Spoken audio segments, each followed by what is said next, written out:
उसका 2 अध्याय हाँ।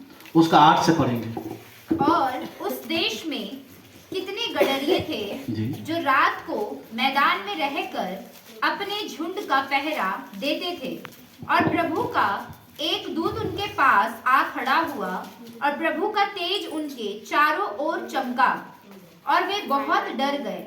तब स्वर्गदूतों ने उनसे कहा, मत डरो, क्योंकि देखो मैं तुम्हें बड़े आनंद का सुसमाचार सुनाता हूँ, जो सब लोगों के लिए होगा। आमेन। आमेन। बाइबल यहाँ पर एक बात कहता है कि जब यीशु मसीह का जन्म के समय स्वर्गदूतों ने किनके पास गया था? चरवाहों के पास। चरवा धनी होते हैं? नहीं। चरवा का बड़े बड़े बिल्डिंग होते हैं? नहीं। चरवा कोई राजपाल में बैठते हैं? नहीं। चरवा एक साधारण, मतलब एक नॉर्मल, एक साधारण व्यक्ति है। याद रखिएगा, परमेश्वर का पहला वचन उन साधारण मनुष्य के लिए गया, राजा के लिए नहीं गया, बड़े बड़े अधिपति के लिए नहीं गया। प्रभु का वचन कहता है कि मैं क्या कहता है, खोए हुए लोगों को ढूंढने आया हूं। यहाँ पर प्रभु का वचन कहता है कि और उस जगह पर कई गड़रिये थे, कई चरवा थे, और परमेश्वर का स्वर्गदूतों ने उनको सबसे पहला एक बात कहा। मैंने क्या कहा? मैं तुम्हें बड़े आनंद का सुसमाचार सुनाता हूँ। सबसे पहले प्रभु का स्वर्गदूत एक बात कहा, मत डरो। मत डरो। ये मत डरो कहकर उस वचन को हम विश्वास करते करते आज के कहाँ आ गए? दिसंबर में, है ना? हाँ। इस वचन को मानते दिसंबर में आ गए, मत डरो। यहाँ पर प्रभु का वचन स्वर्गदूतों को, चरवाहों को कहा कि सबसे पहला उस रोशनी को देखकर डर गए, कहा कि मत डरो, मैं तुम्हें आनंद का नहीं, मैं तुम्हें बड़े आनंद का सुसमाचार सुनाता हूँ। हालेलुया। ये बड़ा आनंद कौन है? हमारा प्रभु यीशु मसीह है। हालेलुया। ये सुसमाचार कौन है? हमारा खुदावन यीशु है, जो हमारे लिए स्वर्ग को, हर एक चीज को छोड़कर हम लोगों के लिए पृथ्वी पर आया है। परमेश्वर ने अपने पुत्र को दिया है, जिसके द्वारा हम बचाए जाए। यहाँ पर स्वर्गदूतों ने कहा कि डरो मत, तुम्हारा डरना, तुम्हारा रोना, तुम्हारा गिड़गिड़ाना, हर एक चीज खत्म हो चुका है। तुम्हारा भय खत्म हो चुका है, तुम्हारी बीमारी खत्म हो चुकी है, क्योंकि तुम्हारे लिए बड़ा गुड न्यूज लेकर आया हूँ। और वो न्यूज को सुनकर तुम भी क्या हो जाओगे? बड़े आनंद से तुम क्या करोगे? कूदोगे। हालेलुया। ये बड़ा आनंद प्रभु यीशु मसीह है। यीशु जिनके घर गया, बाइबल गवाह है, प्रभु का वचन गवाह है, उनका जीवन बदला। हालेलुया। वो आता है तो जीवन बदलता है। वो आपके जीवन में आता है तो सब कुछ खत्म होता है। वो आनंद को अपने जीवन में रखने दो, वो आनंद को खोने मत दो। याद रखिएगा, यीशु से बड़ा आनंद जीवन में कोई आनंद नहीं है। हम किसी के साथ पार्टी मनाएंगे, 2 घंटा पार्टी मनाए, उसके बाद नशा छूटा, पार्टी खत्म। फिर सुबह उठकर हम कहेंगे कि बेकार इतना पैसा खर्चा किया, बेकार ये बोला।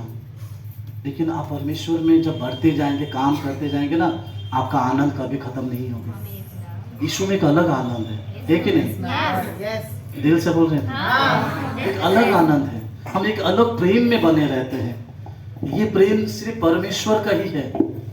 इसमें हम क्या करते हैं पता है? रूठते हैं, मनाते हैं, गले लगाते हैं, प्रेम करते हैं। यही एक आनंद है। आमेन। क्योंकि यही तो हमारा प्रभु सिखाया है कि एक बोले तो दूसरा चुप, दूसरे बोले तीसरा चुप, फिर कल आकर फिर हम गले मिलते हैं। यही आनंद ही प्रभु यीशु ने सबों को दिया है। यहाँ पर प्रभु का वचन कहता है, पढ़े बेटा 10 से। तब स्वर्गदूत ने उनसे कहा, हाँ, मत डरो, हाँ, क्योंकि देखो, हाँ, मैं तुम्हें बड़े आनंद का सुसमाचार सुनाता हूँ, हाँ, जो सब लोगों के लिए होगा। किसके लिए होगा? सब लोगों के लिए। किसके लिए होगा? सब लोगों के लिए। किसके लिए होगा? सब लोगों के लिए। हम सबों के लिए। हालेलुया। यहाँ पर कहता है कि जब सब लोगों के लिए ये खबर है, कोई दूसरे लोगों, कोई दूसरे व्यक्ति का, क्रिश्चियन लोगों के लिए नहीं, सब लोगों के लिए आनंद का खबर दिया गया है कि यीशु मसीह पृथ्वी पर क्या हो गया? हम लोगों के लिए आया है। जब गड़ैया जब नीचे पढ़ते पढ़ते जाएंगे, जब चरवाओं ने यीशु मसीह से मिलने के लिए गया, वो जगह जब अंधकार में था, ऑटोमेटिक उजाला हो गया। वो चारों तरफ का रोशनी, वो तारा का रोशनी, हर एक चीज उस जगह पर पड़ने लगा। तब सब लोगों ने, ज्योतिष, पंडित, सब लोगों ने अपने हाथों में कुछ ना कुछ यीशु मसीह के लिए गिफ्ट लेकर आए थे। किसी ने सोना चढ़ाया, किसी ने लावान चढ़ाया, किसी ने गंधरस चढ़ाया, किसी ने प्रणाम कर कर गया। इस क्रिसमस में हम यीशु मसीह को क्या देंगे? प्रभु मैं एक अंगूठी दूंगा तो मेरा गुनाह को क्षमा करें। प्रभु मैं 10,000 आज ही क्रिसमस के लिए देकर जाऊंगा, क्या प्रभु मेरा जीवन बदल जाएगा? इस क्रिसमस में प्रभु से वादा करो कि प्रभु हो सके कि इस साल भर मैं तुझे देख नहीं पाया, इनमें वादा करता हूँ इस क्रिसमस में प्रभु मेरा धन्यवाद का गिफ्ट को ग्रहण कर और मुझे ऐसा बना कि जैसे मेरे लिए हर दिन क्रिसमस हो। आमीन। ये क्रिसमस सर्वदा हम सबों के लिए बना रहे। हम धन्यवाद के रूप में परमेश्वर को प्रॉमिस करें इस क्रिसमस में कि प्रभु तू है हमारे लिए। ये आनंद प्रभु नहीं चाहता है कि खाली पृथ्वी तक हो, ये आनंद स्वर्ग में भी होना चाहिए। दाऊद लिखता है तुम्हारा आंसू आनंद में बदल जाएंगे। हे विलाप करने वालों आनंद मनाओ, हे शोक करने वालों अपनी जगहों से उठो, हे पुकारने वालों खड़े हो जाओ, तुम्हारा छुटकारा तुम्हारा आनंद तुम्हारे निकट है, वो हमारे निकट है। अभी ये आनंद को अपने जीवन में लेकर जाएंगे। हम थोड़े समय में, हम कुछ पल के बाद इस दुनिया को छोड़ सकते हैं, लेकिन वो उसने अपने इकलौता पुत्र को दिया। उसीलिए ऑलरेडी यशायाह ने एक भविष्यवाणी की थी, उनमें सब कुछ है, यीशु में क्या क्या नहीं है। निकालेंगे यशायाह की किताब, उनका 9 अध्याय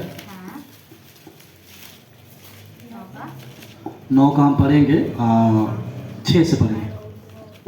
क्योंकि हमारे लिए एक बालक उत्पन्न हुआ, क्योंकि हमारे लिए यीशु मसीह उत्पन्न हुआ, हमें एक पुत्र दिया गया, हमें यीशु मसीह को दिया गया, और प्रभुता उसके कांधे पर हुई, हर एक चीज उसके ऊपर में डाल दिया गया, और उसका नाम अद्भुत युक्ति करने वाला, उसका नाम अद्भुत युक्ति करने वाला, आश्चर्य काम करने वाला, पराक्रमी परमेश्वर, पराक्रमी परमेश्वर जिसका कुछ भी अंत नहीं है, अनंत काल का, अनंत काल का मतलब प्रेजेंट करने, अनंत काल का पिता और शांति का राजकुमार, और शांति का राजकुमार रखा जाएगा। देखिए अनंत काल का पिता, हाँ, शांति का राजकुमार, मतलब हम जो अनंत काल का परमेश्वर के पास जाने के लिए एकमात्र यीशु मसीह है। वो अनंत काल का परमेश्वर पर विश्वास कीजिए, वो हमारे लिए स्वर्ग छोड़ा, हम लोगों के लिए सब कुछ किया। क्रिसमस क्या है, मैं कल ज्यादा समय नहीं लूंगा, जब मैंने क्रिसमस के प्रोग्राम उसने समझा दे रहा हूं। किसी ने कहा, एक व्यक्ति ने कहा कि पास्टर जी आपके चर्च में गया था, मैं क्रिसमस ट्री नहीं देखा, मैं सांता क्लॉज को नहीं देखा, आप लोग क्रिसमस कैसे मनाते हैं? सच में क्रिसमस का मतलब क्या है? यीशु की आराधना। आज लोग क्रिसमस का मतलब नहीं जानते हैं। क्रिस मने यीशु, मस मने आराधना। हम यीशु की आराधना करने के लिए यहाँ पर उपस्थित हुए हैं। वे एक दूसरे को हम दूसरे को मारना, गुस्सा करने के लिए नहीं। क्रिसमस का मेन अर्थ कई लोगों को पता नहीं है। क्रिसमस में मेन हमें आराधना करना है। किसकी आराधना? यीशु मसीह को, जिसने हमारे लिए स्वर्ग छोड़कर पृथ्वी पर आया।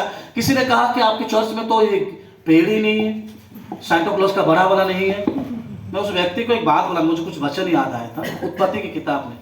मैंने उससे कहा कि ये पेड़, बोला मेन इसी पेड़ की वजह से तो हम लोग पाप किए। ये पेड़ की वजह से ना, उत्पत्ति में लिखा है ना, यही पेड़ का फल ही तो क्या हुआ, खाया, और आज हम यहाँ पर पड़े हुए हैं। पूरा घाट कर रख दिया है लोगों। आज क्रिसमस का मतलब आप कदम तला जाइए, आप पार्क स्ट्रीट जाइए, आपको यीशु का एक वचन भी नहीं मिलेगा जितना ये हाईलाइट हो रहा है। हाईलाइट हो रहा है ना, देखिए बाबू आप लोग जहां भी जाइए, इससे भी बड़े बड़े, इससे और क्रिसमस से कोई नाता नहीं। याद रखिएगा आप लोग, इस क्रिसमस ट्री से और सांता क्लॉज से कोई नाता नहीं है। बाइबल से आप लोग क्या सोचते, बाइबल में लिखा है इन लोग के बारे में? कोई नाता नहीं है। दूर दूर तक कलाम पढ़िए, कोई नाता नहीं है। याद रखना, ये पेड़ ही तो हमें पाप के पास लेकर आया। आज वो फल खाकर छिपती नहीं, वो ग्रीन पेड़ आज हम लगाते नहीं, सेम ही है ना, कोई नाता नहीं है। हम क्रिसमस एक आनंद, एक उत्साह से मना रहे हैं कि चलो हमारा रिश्ता स्वर्ग से जुड़ा है। हालेलुया। कोई हमारे लिए स्वर्ग छोड़कर पृथ्वी पर आया है। आज लोगों के घर में देखिएगा, बहुत सारे लोगों के घर में देखिएगा वचन नहीं लगा रहेगा, लेकिन क्रिसमस ट्री लगा है। अच्छी बात है, आनंद है, आप लोग खुशी मनाते, मनाइए। लेकिन सबसे बढ़कर सबसे इंपॉर्टेंट चीज है प्रभु का वचन, उसकी आराधना। आज हम इस क्रिसमस सेलिब्रेशन के लिए हम आराधना करने के लिए इकट्ठे हुए हैं कि लोग यीशु को जाने कि रियलिटी क्रिसमस क्या है, हम क्यों क्रिसमस मनाते हैं, क्रिसमस क्यों हम सबों के लिए होना चाहिए। हमारे मन में क्रिसमस का मतलब 3 चीजों में आ चुका है। 3 चीज इस क्रिसमस में पता है। बता रहा था मैं एक न्यूज देख रहा था, एक केक फैक्ट्री वो साल भर में भी नहीं कमा पाएगा उतना, लेकिन क्रिसमस में जितना कमाता है। क्रिसमस का मतलब हम उस केक को काटना, अपने घर में क्रिसमस ट्री को लगाना, सैंटा क्लॉस बन जाना, वो नहीं है। आज लोग उसी में ही चलते हैं। क्रिसमस के दिन में आप आराधना कीजिए, प्रभु को महिमा दीजिए कि प्रभु तू मेरे लिए स्वर्ग छोड़ा है, फिर से मुझे जोड़ने के लिए तू हम सबों के लिए। हम स्मरण करते, याद करते, आनंद का दिन है, प्रॉमिस करते हैं प्रभु कि इस क्रिसमस में हम लोगों के लिए क्या संदेश है। बाइबल कहता है कि यूहन्ना 3:16 में कहता है कि परमेश्वर ने, कौन?